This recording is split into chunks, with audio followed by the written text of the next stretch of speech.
Las ciudades, sus entornos y nuestro hogar. ¿Qué normas hay que cumplir para la prevención de lavado?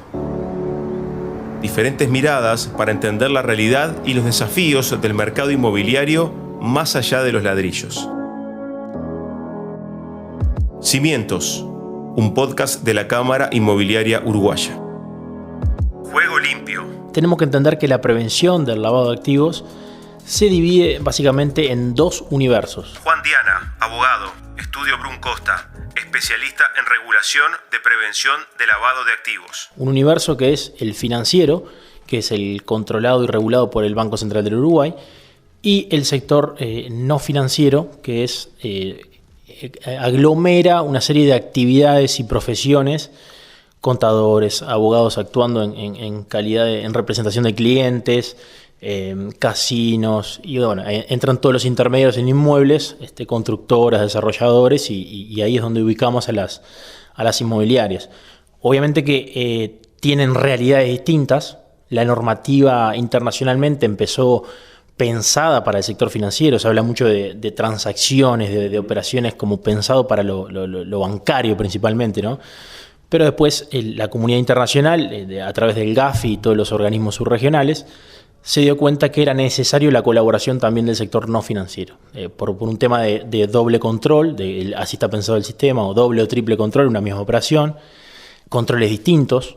Entonces, lo que se dijo fue, metamos al sector no financiero a colaborar en estos asuntos. Y una de las áreas de riesgo que se identifica internacionalmente, repito, es el sector inmobiliario, porque en las operaciones de lavado de activos generalmente suele haber inmuebles. Entonces dijo, bueno, todos aquellos que intermedien en inmuebles dentro de los cuales se ubica la inmobiliaria pasan a colaborar. Eso genera alguna distorsión en cuanto a que, como te decía, al estar pensada la normativa más para lo financiero, cuando lo llevo al terreno de no financiero, generalmente con menos estructura, con menos historias de prevención y control en este tema.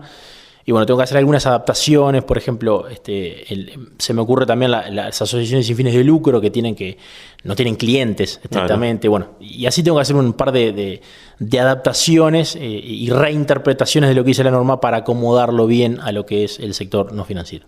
En forma sencilla, a ver, como experto en el tema, ¿cómo se define el lavado de activos o qué es? El lavado de activos es un proceso. Es decir, yo genero dinero de forma ilícita, ¿tá?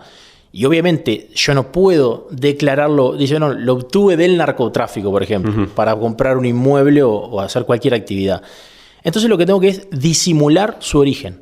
Tengo que hacerle creer, insertarlo en la economía formal y hacer creer que fue obtenido ilícitamente. Entonces ahí empiezan las empresas pantalla, empiezan los balances que aparecen mágicamente, ¿no? Digo, bueno, mi actividad en realidad, yo la plata la obtengo de esta actividad, de lícita, pero en realidad tengo una caja negra que voy sacando de atrás, ¿tá? Entonces, cuando eso se inserta en la economía formal, se empieza a disimular el origen y se borra el rastro de donde en realidad yo sacaba el dinero.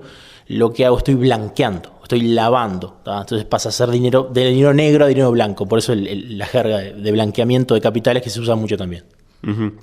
Juan, ¿cuáles son los aspectos que los operadores inmobiliarios, acá entrando ya un poco más en lo específico, tienen que considerar de la regulación actual de Uruguay? A ver, ¿qué cosas, para alguien que se quiere insertar en la actividad, qué cosas hay que aprender? Bueno, a ver, lo primero que hay que saber es que los controles que hay que aplicar se pueden dividir en tres grandes puntos. El primero es el conocimiento del cliente. Esto es, yo tengo que saber con quién estoy tratando, quién es mi cliente. Cuando digo conocer, estoy hablando de antecedentes, para eso están las búsquedas en Google y en ciertas listas, a ver si aparece con algún antecedente negativo. Conocer, en el caso de una empresa, la estructura de propiedad y control hasta llegar al famoso beneficiario final. Muchas veces las empresas tienen ciertas capas, es decir, en principio no me permiten llegar a quién es el que aporta los fondos o controla la operación, quién está detrás, la persona física que está detrás. ¿Quién es el que firma al final? Exactamente, quién al final se beneficia de la operación de la que se trate. Después, obviamente, tengo que conocer el origen de fondos, es decir, el origen lícito estoy hablando, ¿no? Por esto que hablábamos hoy. cuál es la actividad o profesión o obtención de utilidades, en fin, ver de dónde viene lícitamente el dinero que se va a utilizar en la operación que yo estoy, en este caso, intermediando en un inmueble, por ejemplo, ¿no? Claro. No patrimonial, no es una investigación patrimonial. Exacto. ¿Tá? Si el monto son 10, yo tengo que tener origen de fondos por 10.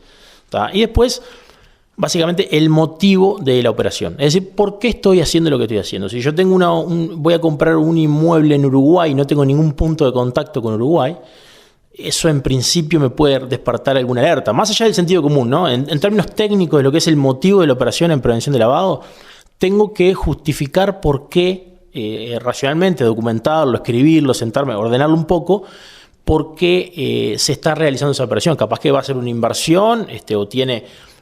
habitualmente la persona invierte en distintos inmuebles en los países porque piensa generar una estructura a nivel de, por ejemplo, regional en América Latina. Digo, tiene que tener una razonabilidad y todo eso tiene que estar documentado, que es algo que quiero dejar en claro también. Muchas veces se apela a eso de, bueno, yo lo conozco, en realidad sé quién está atrás, sé el origen de fondo. Pero si yo eso no lo tengo documentado en una carpeta ordenada, con fechas, digo, puede ser digital o físico, eso no importa, pero lo tengo que tener ordenado y documentado. Y estos motivos de la operación, como por ejemplo yo te decía, básicamente es sentarse a escribir, ¿tá? Y tenerlo ordenado. Es como un folio, una carpeta que yo tengo que presentar eventualmente ante el supervisor, que en el caso de los no financieros, que voy para atrás que no lo dije hoy, es la Secretaría Antilavado. Ajá, la Senaclaf. Las famosas Senaclaf, exactamente. Es más largo el nombre, se abrevian en Secretaría Antilavado. Entonces, el día que a mí me lo pidan, yo tengo que tener ordenado y tengo que tener documentado. No sirve, bajo ningún concepto sirve decir yo lo conozco o yo sé que el origen de los fondos es lícito, ¿tá? Porque como decimos los abogados, lo que no está en el expediente no está en el mundo y en este caso lo que no está en la carpeta del cliente, en el folio del cliente, no existe. Entonces, esos son los pilares, llamémosle básicos, que se tienen que tener en cuenta a la hora de entrar en el mundo y tomar conciencia sobre lo que tengo que hacer respecto de los controles antilavado. Bien, y esto entonces vos ya nos estabas describiendo lo que son las obligaciones. De hecho, a ver, más que obligaciones, primero lo que es el sentido común de qué tengo que documentar, ¿sí? Ahora, bueno, vamos a profundizar un poquito más. Vos, hablando ya del sector no financiero, bueno, ante la Senaclaf, ¿qué tienen que hacer los operadores? Y esto también invitar un poco a pensar a quienes se quieran meterse también en la actividad, bueno, qué cosas tengo que tener claro y qué cosas me van a pedir. Perfecto. En primer lugar, yo recién hacía un raconto de lo que son los principios, los pilares de la prevención de lavado, ¿no? Tenemos obligaciones un poco más formales, si se quiere, que también hay que cumplirlas, que es designar un oficial de cumplimiento, que es una persona con la idoneidad técnica y la responsabilidad y la autonomía suficiente como para llevar adelante los controles de esto que estamos hablando dentro de la empresa. Tener un manual de prevención de lavado de activos y financiamiento de terrorismo que documenta las políticas, designa a los responsables, dice qué se les va a pedir a cada cliente en función del riesgo, aplica o no, lo puede hacer o no, políticas internas respecto del propio personal en este tema. En fin, una serie de elementos que lo que hacen es ordenar un poco la cancha para que alguien que por ejemplo, imaginemos a alguien que entra de cero a la empresa y tiene que ver las obligaciones que tiene, el rol que cumple, cuándo hay que reportar, hacer un reporte de operación sospechosa o no, que esa es en definitiva la finalidad de todo esto, ver si la operación que estoy controlando amerita un reporte de operación sospechosa, en este caso a la UIAF del BCU. Y bueno, tengo que tener lo que se llama cultura de cumplimiento. Es decir, yo les decía, si bien la finalidad es eventualmente llegar a un reporte de operación sospechosa, tengo que tener la maquinaria aceitada para que todo eso funcione. Hablando mal y pronto, tengo que conocer cuál es mi rol dentro de la empresa, qué es lo que tengo que hacer, con quién tengo que hablar. Obviamente, como les decía hoy, designar un responsable, ver si hay algún cambio normativo que amerite actualizar mi manual de políticas, ¿tá? Esas son las obligaciones un poco más, llamémosle, formales. También se me ocurre mencionar el tema de la conservación de la documentación. Tengo que tener las carpetas, como les decía hoy, ordenadas por un cierto tiempo. En fin, son obligaciones que, si se quiere, comparado a los grandes pilares que yo mencionaba hace un ratito, son más formales, pero terminan incidiendo en el cumplimiento sustancial, porque como mencionaba, hacen que los procesos funcionen, ¿tá? Que la máquina esté aceitada y que si el día de mañana tengo que rendir cuenta respecto a un cliente porque se metió en un problema, lo voy a hacer y no voy a estar saliendo como loco a buscar quién se encargó de esto, qué hice, qué pedí o qué no pedí. Eso es fundamental. Juan, vos como abogado estás al tanto de la regulación. Te quiero preguntar, ¿la regulación actual que hay en Uruguay facilita o complica justamente el cumplimiento de esas obligaciones formales y también en la práctica? Yo creo que hay mucho para mejorar. Digo, la regulación, como siempre, es perfectible, y muchas veces va de atrás a lo que son, cuando se dan cuenta que no, esto así no funciona. No. Corre de atrás a las maniobras de repente o a lo que pasa. No, y a la realidad de cómo un sujeto obligado puede implementar los controles, o si se justifica que realmente haya un control de lavado en esa operación. Se me ocurre un ejemplo rápido para bajar a tierra lo que estamos hablando. Muchas asociaciones civiles tienen controles antilavado solamente porque tienen un inmueble que supera el valor que fija la norma. Eso lo ha dicho el propio secretario antilavado. Dice, nosotros tenemos que revisar esta normativa. Colegios, por ejemplo, ¿no? Que tienen el edificio que se evalúa más de tanto y ya son sujetos obligados. Muchas veces no tiene sentido que eso funcione así. Después, ya pasando al sector inmobiliario, pueden haber operaciones o umbrales o situaciones que no ameriten, no digo estrictamente que no tengan controles, capaz que reducir un poco los controles o facilitar. De todas maneras, yo creo que internacionalmente los estándares nosotros los cumplimos. Eso lo dijo el Gafi en 2019 en la última evaluación, Gafilat, perdón, el organismo subregional del cual es miembro Uruguay y que nos controla a nosotros.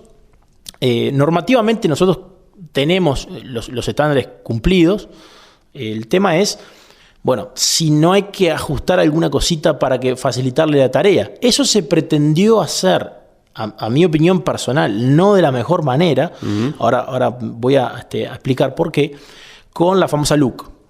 Es decir, lo que se hizo con la ley de urgente consideración es modificar la ley integral antilavado para facilitar la tarea de los sujetos no financieros. En términos sencillos, sin entrar en tecnicismos, lo que se dijo fue que cuando una operación venga bancarizada, es decir, por ejemplo, una compra de un inmueble se haga por un instrumento bancario, por una transferencia, o cualquier instrumento de índole bancaria, lo que se hace es presumir, la norma lo que hace es presumir, dar por sentado en principio que la operación es de bajo riesgo. ¿Esto qué quiere decir? De bajo riesgo de lavado me estoy refiriendo, ¿no?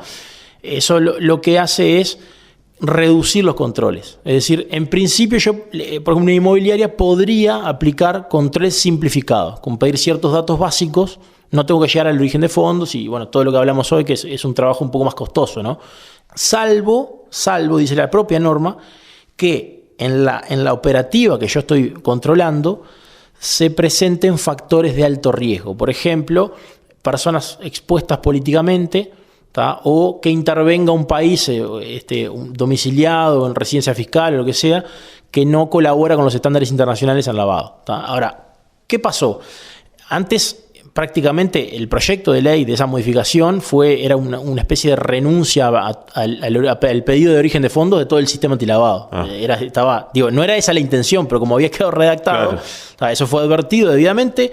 En el proceso de aprobación, eso se modificó y quedó solo en los términos que recién te contaba para el sector no financiero. El tema es que en muchos casos el sector no financiero se quedó con la idea que si viene bancarizada no tiene que hacer nada.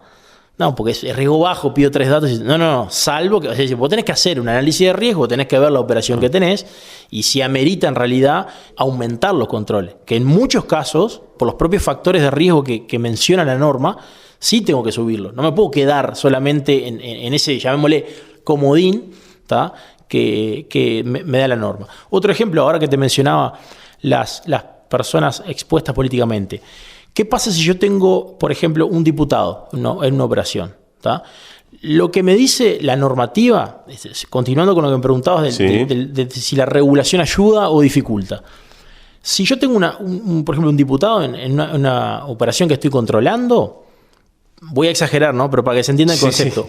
Por más que sea por un peso la operativa, yo tengo que aplicar los máximos controles. Llegar al origen de fondo, toda la estructura propia de control, todo lo que hablamos hoy. Es decir, tengo que aplicar los mismos controles que si fuera una operativa de 10 millones de dólares. Hay que recorrer todo el camino, no por el monto, sino por que se trata de una persona que, en este caso, Exacto. tiene Ahora, otro rol en la sociedad. Exacto, porque el fundamento de incluir a esa figura, llamémosle, es la exposición que tiene a sobornos. Exacto. Eso, en términos Sí, llanos, sí. es eso. ¿Tá? Ahora, la pregunta es, si teniendo en cuenta que el lavado de activos lo que busca es combatir al crimen organizado y desarticular y pegarle la línea de flotación al crimen organizado, por más que un diputado, un senador, o el cargo que fuere, ¿tá? interviene en una operación que yo estoy controlando por montos insignificantes, ¿por qué tengo que aplicar el riesgo alto y los máximos controles? No tiene sentido. Es decir, no se lava con $1.000 ni con $10.000, porque las grandes organizaciones necesitan montos gigantes para poder justamente todo lo que generan en negro tienen que insertarlo en la economía de forma rápida y en grandes cantidades. Sí, sí. Entonces, si yo soy una inmobiliaria y viene el edil, ¿no?, de tal departamento y la operación es por $40.000, una casita al interior, $50.000, no importa. Digo, el monto siempre es arbitrario y es a definir, pero es un ejemplo. ¿Por qué por cualquier PEP que intervenga, persona expuesta políticamente, tengo que aplicar los máximos controles? No tiene sentido. Entonces, ahí yo te diría que en ese ejemplo concreto que estamos hablando ahora, la normativa tranca, ¿tá? Y dificulta más de lo que ayuda. Y no solo dificulta más que lo que ayuda, sino que además no cumple el objetivo por el cual es creado el sistema de prevención y control de lavado, que, como te decía, repito, es el combate al crimen organizado. No hay crimen organizado con esos montos porque participa el edil de Tacuarembó, por poner un ejemplo. Justo hablaste de la LUC y se adelanta algo que también tenía en mente, bueno, en cuanto a los cambios que hubo sobre montos de operaciones en efectivo. ¿Eso qué impacto tuvo en el sector inmobiliario en particular? Sí, que se pudo estudiar ya con algunos años de vigencia. Bueno, es muy buena la pregunta porque me permite mostrar una inconsistencia que hay hoy en la normativa. A ver. ¿Tá? ¿Qué pasó? Nosotros tenemos el cambio que yo te mencionaba hoy del legal, pero no nos olvidemos que abajo de la ley está la reglamentación, que en el caso del sector no financiero es el decreto 379-018, que es un decreto del Poder Ejecutivo. ¿Tá? Después está el supervisor que agarra esa normativa y supervisa que la hacen a clase. Pero la reglamentación es un decreto del Poder Ejecutivo. Bien. El decreto no está actualizado a la modificación que hizo la LUC de la ley antilavado. Entonces, yo tengo esta inconsistencia. A mí me dicen hasta $100.000 está ok, ¿tá? Por tema efectivo. ¿Por qué? Porque yo presumo que no son grandes montos en cuanto a lo que es evasión, en cuanto a lo que es lavado de activos. Digo, es una especie de dispensa que hago, está bien. Hasta esa franja, algunos podrán decir, che, es muy alto. ¿Quién va a caer con una valija con ese monto? Está bien, estamos de acuerdo. Quizás debería ser la mitad y no lo que soy. Como te decía, los montos siempre son arbitrarios y tenemos que definir. Ahora, la idea central es, yo, por un lado, en la normativa te digo que hasta cierto monto está ok el efectivo. Perdón, una cosa que no aclaré, voy un poquito para atrás, porque la LUC no solo modifica la ley integral antilavado, sino que modifica la ley de inclusión financiera. Entonces tenemos que entender esas dos modificaciones al mismo tiempo para ver cómo se contradice el tema después. Recorro el camino de nuevo. Hay una modificación que me dice que puedo utilizar efectivo, que es la modificación a la ley de inclusión financiera, ¿tá? Pero después el lavado, me dice el cambio que conversamos hoy, hace un ratito.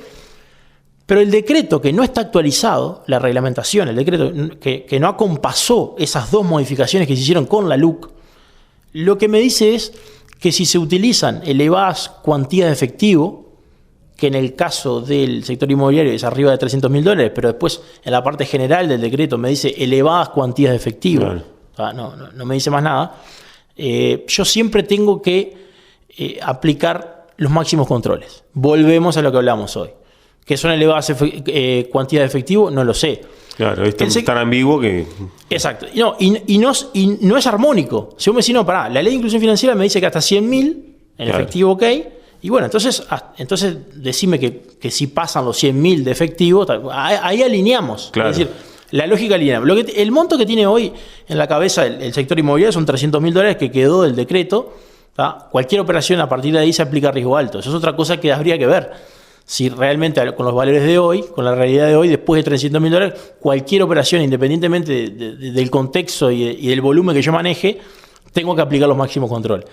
Y por otro lado tiene esa especie de guía abierta donde dice, no, si tenés elevadas cantidades de efectivo, para mí, por ejemplo, hoy en día con la realidad actual, $20.000 en efectivo es un montón. En efectivo estamos hablando, sí, ¿no? sí. Arriba de la mesa. Es una locura en la realidad uruguaya.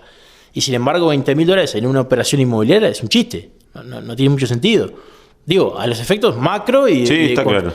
Entonces, veamos como en algunos casos se buscó facilitar, pero se arrastran como ruidos, inconsistencias normativas o señales distintas que se le dan a los operadores, y eso lo sufre al final del día el sujeto obligado, en el caso que estamos hablando de las inmobiliarias. Porque además de que no es mi actividad, porque esto no es yo no vivo de esto, no vivo de controlar lavado, vivo de intermediar en inmuebles. Exacto. Tengo que capacitarme, tengo que invertir, tengo que asesorarme, ¿tá? Y además tengo criterios que no están claros en la normativa, y enfrente tengo el supervisor que me puede sancionar, y eso me genera, además de problemas económicos, problemas reputacionales. Exacto. Cierre de cuentas en los bancos, la prensa, en fin. Entonces, si yo por lo menos no tengo un marco normativo claro, consistente, con parámetros objetivos, y que yo voy a estar tranquilo que si hago esto voy a estar cumpliendo, y si no lo hago estaré incumpliendo, a riesgo, se hace muy difícil. Digo, más allá de toda la resistencia cultural que esto puede generar muchas veces, que dice, no, ¿por qué tengo que hacer esto? En fin, ¿no? Son esas etapas que uno va transitando. Pero insisto, hay problemas que no son adjudicables estrictamente al sujeto que controla, sino al propio sistema como está diseñado y a las contradicciones que tiene. Yo creo que de cara a la Estrategia Nacional de Riesgo, que se está haciendo a cargo de Alejandro Montes de Oca, como consultor contratado por la Senaclaf, creo que este tipo de aspectos van a ser relevados y van a ser propuestos como para modificarse de forma tal de objetivizar un poco más el sistema, armonizarlo y que no pague los platos rotos el sujeto obligado de que es como ir a la guerra con un tenedor al final del día. Bien. Juan, para poner un poquito el foco más en el tema informalismo y lavado, quería preguntarte en términos generales si se ve al mercado inmobiliario de Uruguay como un lugar atractivo para actividad ilícita de lavado. A ver, como abogado en la experiencia de trabajar en este tema. Sí, yo te iba a aclarar, mirá que yo no intermedio en inmuebles, no quiero opinar de atrevido porque no soy del mercado, ¿tá? Soy como asesor en prevención de lavado en el aspecto jurídico. Yo lo que veo es que, la respuesta es, para mí sí, te la adelanto, empiezo por el final. El problema es que nosotros barremos abajo de la alfombra, ¿tá? Y el problema es que en Uruguay no pasa nada. Digo, por si queda alguna duda, estoy siendo sarcástico, ¿no? Sí. Porque en Uruguay somos unos cracks, ¿viste? ¿Qué es lo que está diciendo la Evaluación Nacional de Riesgo y es lo que ha dicho Alejandro Montes de Oca, el consultor, en todos los medios que ha salido? Es decir, nosotros tenemos un problema de concientización, de entender que Uruguay también es atractivo y el sector inmobiliario también lo es. Lo que pasa es que yo no tengo herramientas porque ni siquiera se mide, porque no hay casos de lavado, porque no hay recursos invertidos en infraestructura en controlar este tema, esa es la realidad. Nunca la hubo, ahora tampoco la hay, como para decir, no, sí, los montos estimados que se lavan son tales o cuales. No, porque nosotros tenemos una cantidad de delitos antecedentes, es decir, de condenas y persecuciones judiciales por los delitos que anteceden al lavado, es decir, donde se originan los fondos en forma negra, llamémosle, para después blanquearlo, pero no me preguntes por qué, después no se persigue el lavado. No se investiga la red. Yo digo, la respuesta es, el sector inmobiliario, ¿tá? En términos de antecedentes históricos de lo que es el lavado, siempre está involucrado en operaciones grandes de lavado activo. Siempre está. Eso lo digo yo. Es mirar la historia de este tema, ¿tá? Eso es un punto. Uruguay tiene ciertas condiciones de tranquilidad, de estabilidad política, democrática, de previsibilidad, en fin, todo lo que ya sabemos, donde puede ser un punto perfectamente atractivo para instalarse, por lo menos un líder, llamémosle, de organizaciones criminales. Y estar acá, invertir en inmuebles, ¿cómo no? Digo, ahora, si eso se canaliza a través del formalismo o el informalismo, es otro tema, que yo creo que ahí ustedes tienen un punto. Es decir, cuando digo ustedes me refiero a la CIU, ¿no? Obviamente. Bueno, la CIU a través como cámara, digamos, se ocupa de difundir estos temas. Bueno, este podcast es una prueba de ello, de capacitar, de atraer, de generar instancias de capacitación en el interior, en Montevideo, en definitiva. Ahora, el informal y el que no le interesa nada de esto no está en los congresos de la CIU. Que eso es lo que dice usted, y tiene razón, es cierto. Entonces, tenemos un problema, es decir, el sector inmobiliario y Uruguay generan las condiciones propicias para que haya lavado a través del sector inmobiliario. Eso es seguro. Para mí la respuesta es sí. Ahora, ¿por dónde se canalizan? Primero que no los vemos o no los queremos ver. Eso es el problema actualmente, ¿no?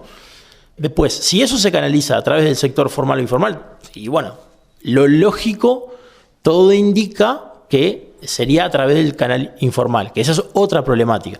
Que no es una problemática estrictamente de prevención de lavado, es una política de regulatoria de la actividad inmobiliaria, que eso excede un poco lo que es mi expertise, pero claro, entiendo que si yo soy un lavador, voy a buscar canales informales antes que los formales, y mucho menos a las inmobiliarias que están asociadas a la Cámara, que con todo esto que hablamos del tema del interés por el tema, la capacitación y la preocupación por el tema. Eso es evidente, ¿no? Eso es de sentido común, no tenés que ser un experto en el mercado inmobiliario para entender esa lógica de incentivos. Sí, ahí en la informalidad hay un tema, ¿no? Y además te quería preguntar, y un poco analizar contigo, porque estamos hablando también de un contexto actual de la economía y de la actividad donde todo parece más deslocalizado, está el funcionamiento virtual, plataformas, ofertas, es decir, hay también un mundo que puede ser muy fácil para el usuario, haciendo un clic, conseguir un apartamento o una casa, pero que también puede conllevar esos riesgos, ¿no? De cómo se maneja ese mundo. Exacto. Yo te decía, es un tema de incentivos. Yo voy a buscar los huecos, cuando digo yo, estoy hablando de la persona que quiere lavar dinero, ¿no? Digo, voy a buscar los huecos que el sistema me brinde. Ese es uno. Y la deslocalización, la digitalización, todas esas son cosas que se pueden usar para el bien o para el mal. Sí, claro. La tecnología es neutra. Uno la usa para una cosa o para otra. Ahora, ¿qué pasa? Y atándolo con preguntas anteriores que me hiciste. Si yo lo que hago es, en vez de facilitar la tarea de los sujetos obligados, estoy hablando del terreno formal, de la persona que se preocupa, que contrata asesores, que pone a una persona a cargo de hacer los controles, si yo en vez de facilitar, mejorar el régimen normativo, y ser prolijo en lo que es los criterios de inspección, ¿no? Toda esa memoria acumulada que tiene que tener un regulador y un supervisor, si yo en vez de hacer eso, lo que hago es todo lo contrario, lo que estoy fomentando de alguna manera es a utilizar los canales informales. Porque justamente cuanto más carga le agregue al sector formal, de forma no razonable, ¿no? Es decir, con este tipo de problemas que hablamos hoy, y bueno, le estoy dando como terreno al informal que no le importa nada, ni tributariamente, ni de prevención de lavado de activos, ni nada que se le parezca, que con 3 WhatsApp arregla el tema. Entonces, hay que generar las condiciones para que el sector formal sea el canal por el cual se canalizan las operaciones y se controlen debidamente. Esto excede, como te decía, estrictamente a lo de prevención de lavado, porque es una política regulatoria a nivel general de la actividad. Que yo sé que hay un proyecto de ley en cuanto a lo que está el tratamiento del Parlamento para regular la actividad inmobiliaria, que personalmente no lo conozco al pie de la letra, pero sé que está en eso, y sé que eventualmente una de las cosas que busca es justamente regular esta actividad para combatir el informalismo y que estos problemas o puntos grises o huecos que quedan, que también fomentan el lavado de activos, se corrijan de alguna manera, obviamente con las limitaciones que tenemos en cuanto a lo que es la supervisión del sistema, ¿no? Eso lo sabemos todos. Bien, Juan, a modo de conclusiones, hablamos mucho del tema de la normativa, lo que está bien, lo que hay que corregir, inconsistencias. Mirando lo que hace falta, ¿es también normativa o hay temas de diseño institucional sobre cómo Uruguay maneja estos temas? Ambas, sin duda ambas. Tenemos los temas normativos, ya los mencionamos. Sí. Los temas de supervisión, basta con leer 2 carillas de la Evaluación Nacional de Riesgo que salió en julio de este año, donde no se salva ningún organismo público. Donde dice, pero precisamos más coordinación, precisamos más intercambio de información, precisamos más asignación de recursos en el caso de la UIAF, en el caso de la Secretaría Antilavado. No lo digo yo, lo dijo el informe de la CENACLAF a través del consultor Alejandro Montedio, que es un experto internacional en este tema. Entonces, estamos en el peor de los mundos en el sentido de que tenemos problemas normativos y tenemos problemas de supervisión. Entonces, yo creo que si tengo que atacar uno primero, hoy en día, humildemente, en mi opinión, atacaría más el problema de supervisión.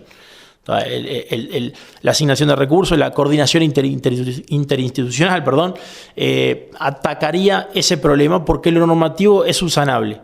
Estos pequeños desajustes o inconsistencias creo que no son lo que nos están poniendo en riesgo de no cumplir con los estándares internacionales, que miran la efectividad. Ya no miran más el tema de si tengo los papeles aprobados y la ley al día. Están mirando si tengo resultados. Entonces, las inconsistencias normativas en los papeles hoy en día no calientan a nadie. Hablando mal y pronto, no nos van a meter en un problema, ni siquiera desde el punto de vista de los hechos. Es decir, por esos desajustes normativos no se va a instalar el crimen organizado en Uruguay, sí por no supervisar y no articular debidamente en los organismos públicos a cargo de controlar esto. Que además parece un poco desperdigado, ¿no? Porque tú nos venías relatando lo que es el Banco Central, lo que es la Secretaría, pero bueno, más allá de que haya organismos reconocibles, ¿quiénes son los que terminan decidiendo? Por ahí, por un poco la pregunta de eso, si el diseño institucional no tiene cosas para mejorar, incluso para que hablamos del entorno financiero, los operadores tengan muy claro y más claro con quién hablar, a quién acudir y a quién responder. Sí, claro. De hecho, Jorge Echevía, que el actual secretario antilavado, deslizó, si mal no recuerdo, creo que fue una entrevista o alguna intervención pública, la posibilidad de unificar el supervisor. Es decir, que ya no haya dos mundos separados, sino que haya un solo supervisor de prevención de lavado, tanto en el mundo financiero como en el mundo no financiero. Y bueno, es uno de los puntos a evaluar ahora en la próxima etapa de la consultoría que te mencionaba hoy, que es la estrategia nacional. Es decir, primero es la evaluación, sacar la foto, dónde estamos parados, cuáles son los problemas. La estrategia es decir, cuáles, a partir de ahora, en un plazo de X años, cuáles son las medidas o ajustes que tenemos que hacer para subsanar los problemas que tenemos. La coordinación interinstitucional, sin duda, es una. La posibilidad de unificar el supervisor es otra. El tema es que, en cierta manera, siempre atrás de todas estas cosas hay decisiones políticas. Cuando digo decisiones políticas, no digo decisiones políticas partidarias, sino de asignación de recursos y de toma de decisiones respecto de las prioridades de lo que un gobierno quiere hacer. Sea el que viene, el otro, no importa. Los recursos son limitados, tengo que asignar prioridades. Quizás los recursos hoy en día, las prioridades son otras, el día de mañana serán otras. Lo que sí conlleva esto, si queremos atacar el problema, es que la priorización del tema suba algunos puestos en la escala de prioridades, valga la redundancia. Entonces, hay de todo un poco para mejorar y atrás de todo siempre hay decisiones políticas. Eso es clarísimo. Doctor Juan Diana, muchas gracias. Un gusto, muchas gracias por la invitación. Idea y comunicación, TOT. Producción, entrevistas y locución, Daniel Rodríguez. Producción, diseño y postproducción de sonido, Martín Rodríguez Lista y Quique Martínez Marchese. Cimientos es un podcast de la Cámara Inmobiliaria Uruguaya.